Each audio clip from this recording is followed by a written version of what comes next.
Hello friends, मागील लेक्चरमध्ये आपण assumptions of kinetic theory of gases आणि different forms of ideal gas equation याचा स्टडी केला. बरोबर. या लेक्चरमध्ये आपण डिस्कस करणार आहे laws of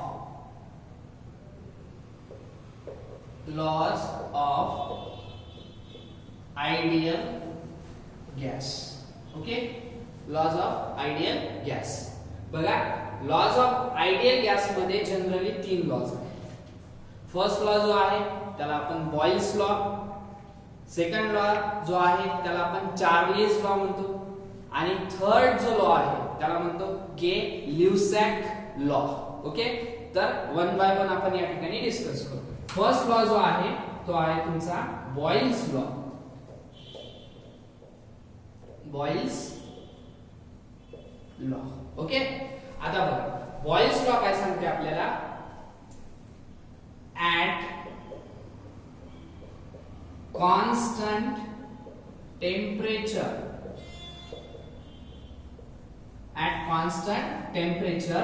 volume of a gas molecule is inversely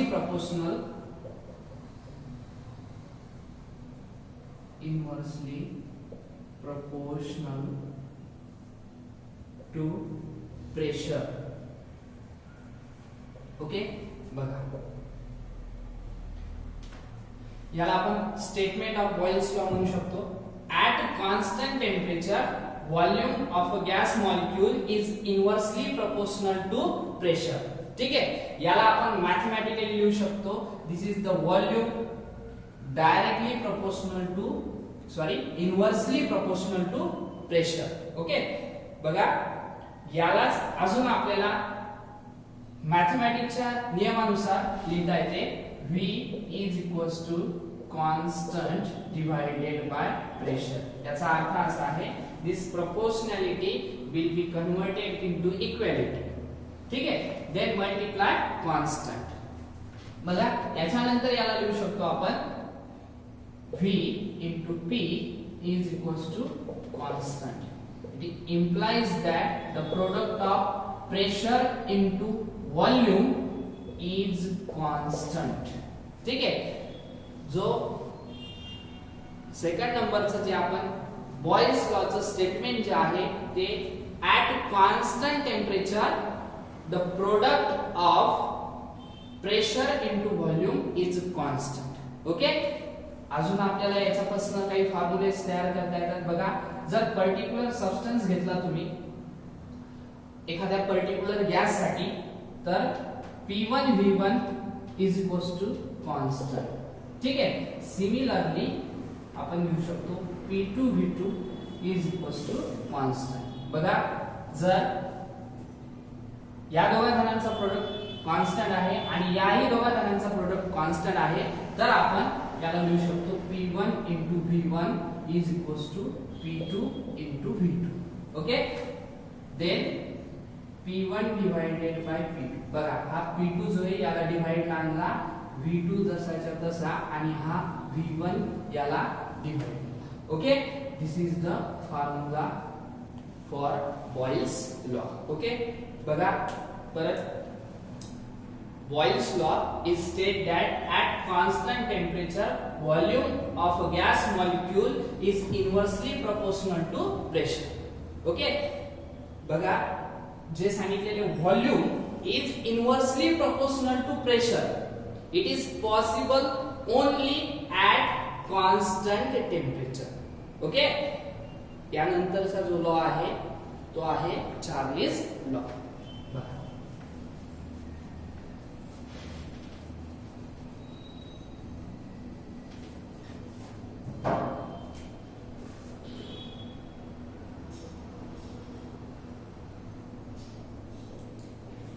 second नंबरचा जो लॉ आहे त्याचं नाव आहे चार्लीज लॉ. बघा, आता चार्लीज लॉ काय सांगतो आपल्याला. चार्लीज लॉ मध्ये आपल्याला लक्षात ठेवायचंय, at constant pressure at constant pressure volume is directly proportional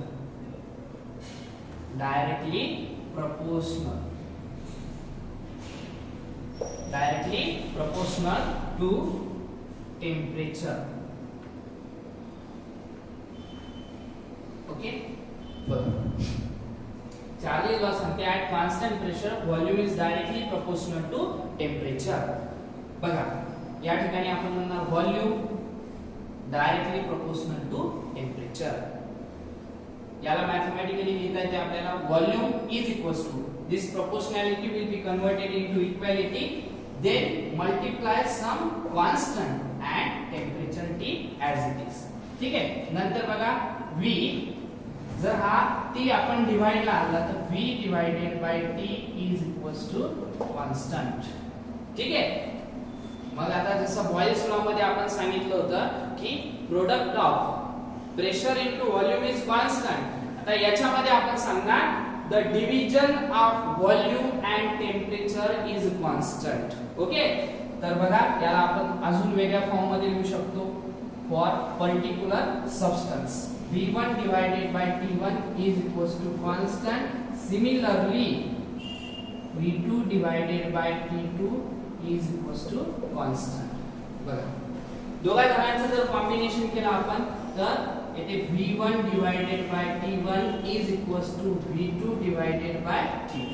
हा जो नवीन फॉर्म्युला तयार झालेला आहे हा सुद्धा आपण चार्लीज लॉचा फॉर्म्युला यूज करतो. ओके, झाले सेकंड नंबरचा लॉ. आता थर्ड नंबरचा जो लॉ आहे त्या लॉचं नाव आहे गेल-ल्यूसॅक लॉ. बघा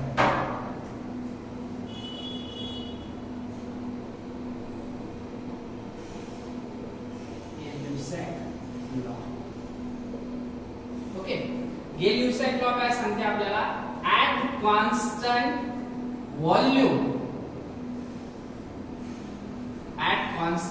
volume pressure is directly proportional to temperature. Okay, म्हणजे याला आपण अशा पद्धतीने लिहू शकतो pressure is directly proportional to temperature. मग या ठिकाणी pressure proportionality will be converted into equality multiply constant into temperature. ठीक आहे. सिमिलरली या ठिकाणी पण काय प्रेशर. बघा मग आता product of division of pressure and temperature is constant.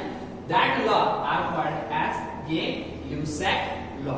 Okay, मग याला जर आपण डिफरंट सबस्टन्स द्वारे लिहिला P1 divided by T1 P2 divided by T2 तर या ठिकाणी जो रेशो आहे तो चेंज होईल. पहिले जो व्हॉल्यूमचा होता आपला बघा इथे P1 divided by T1 is equals to P2 divided by T2. आणि याला अजून एका वेगळ्या फॉर्म मध्ये लिहिता येते आपल्याला. बघा तो असा आहे P1 divided by P2 is equals to T1 divided by T2. This is the laws of ideal gas equations. Okay. सर्व जणांना एक प्रश्न पडला असेल की याला आपण लॉज ऑफ आयडियल गॅस का म्हणतो. बघा जर तुम्ही विचार केला की आयडियल गॅसचे एक इक्वेशन आहे. बघा सगळ्या जणांना माहिती आहे मागच्या लेक्चर मध्ये आपण डिस्कस केलेलं आहे. जे इक्वेशन आहे ते आहे तुमचं PV is equals to NRT.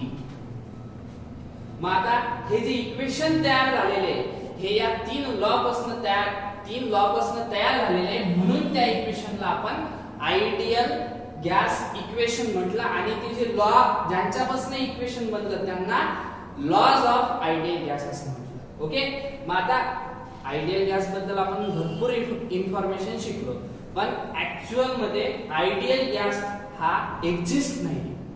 जो एक्झिस्ट आहे तो लॉ जो आहे तो आहे जो गॅस आहे तो रियल गॅस आहे. ओके, तर मग आता आपल्याला डिफरन्स बघायचा आहे. Difference between the ideal gas and real gas. Okay, बघा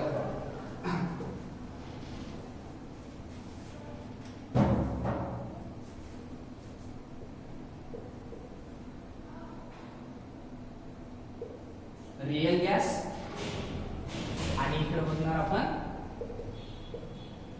आयडियल गॅस. ओके, पहिली गोष्ट जो रियल गॅस आहे इट कॅन एक्झिस्ट. ओके, जो आयडियल गॅस आहे, ideal gas is the only concept, hence it is not exist, it is not exist in nature. Okay, second one, real gas जो आहे it can be liquefied.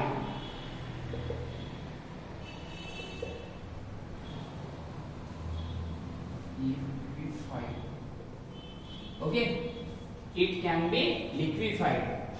या ठिकाणी जो ideal gas आहे it can not liquefied. Okay, बघा दोन point. It can be exist, real gas exist आहे म्हणून तो लिक्विफाय होतो. आयडियल गॅस हा एक्झिस्ट नाहीये मग त्याचं लिक्विफिकेशन होणार नाही. ठीक आहे, दोन पॉइंट झाले. तिसरा पॉइंट जो आहे, तिसरा पॉइंट आपण असं सांगणार इट कॅन फॉलो और obeys the PV is equals to nRT. PV is equals to nRT at particular condition of temperature and pressure. लक्ष द्या, जो रियल गॅस आहे हा आयडियल गॅस इक्वेशन फॉलो करतो पण काही पर्टिक्युलर कंडिशन वरच. बरोबर आहे, पण आपल्याला माहिती आहे आयडियल गॅस जो आहे हा सरळ सरळ काय फॉलो करणार PV is equals to nRT at any condition of temperature and pressure. Okay, similarly जर आयडियल गॅस चं जे इक्वेशन आहे हे जर रियल गॅस काहीतरी ऑर्डिनरी टेम्परेचर वरती प्रेशर वरती फॉलो करतोय याचा अर्थ यांचे लॉ सुद्धा कसे फॉलो करणार काही कंडिशन वरती. कोणाच्या कंडिशन वरती? टेम्परेचर आणि प्रेशर वरती. बरोबर, म्हणजे तो 4 नंबरचा पॉइंट जो राहील याच्यामध्ये आपण सांगणार की it can obey the laws of ideal gas at ordinary temperature and pressure. पूर्णच्या पूर्ण ज्या टेम्परेचर आणि प्रेशरच्या कंडिशन्स आहेत त्या कंडिशन वरती रियल गॅस जो आहे हे आयडियल गॅसचे लॉ फॉलो करत नाही. पण जर आपण विचार केला आयडियल गॅसचा तर आयडियल गॅस सरळ सरळ कोणत्याही टेम्परेचर आणि प्रेशरच्या कंडिशन वरती सगळ्या कंडिशन फॉलो करणार. ओके, सगळ्यात महत्त्वाची गोष्ट या ठिकाणी रियल गॅस जो आहे हा कायनेटिक थेअरीचे अझम्पशन्स फॉलो करतो पण ते सुद्धा काही कंडिशन वरती. आणि ती कंडिशन अशी आहे at low pressure and high temperature. Okay, condition काय आहे at low pressure and high temperature real gas can be behave like as an ideal gas. Hence this can be follows the assumptions laws as well as equations of ideal gas. ठीक आहे, in this lecture we have studied about the laws of ideal gases and difference between the real gas and ideal gas. Okay.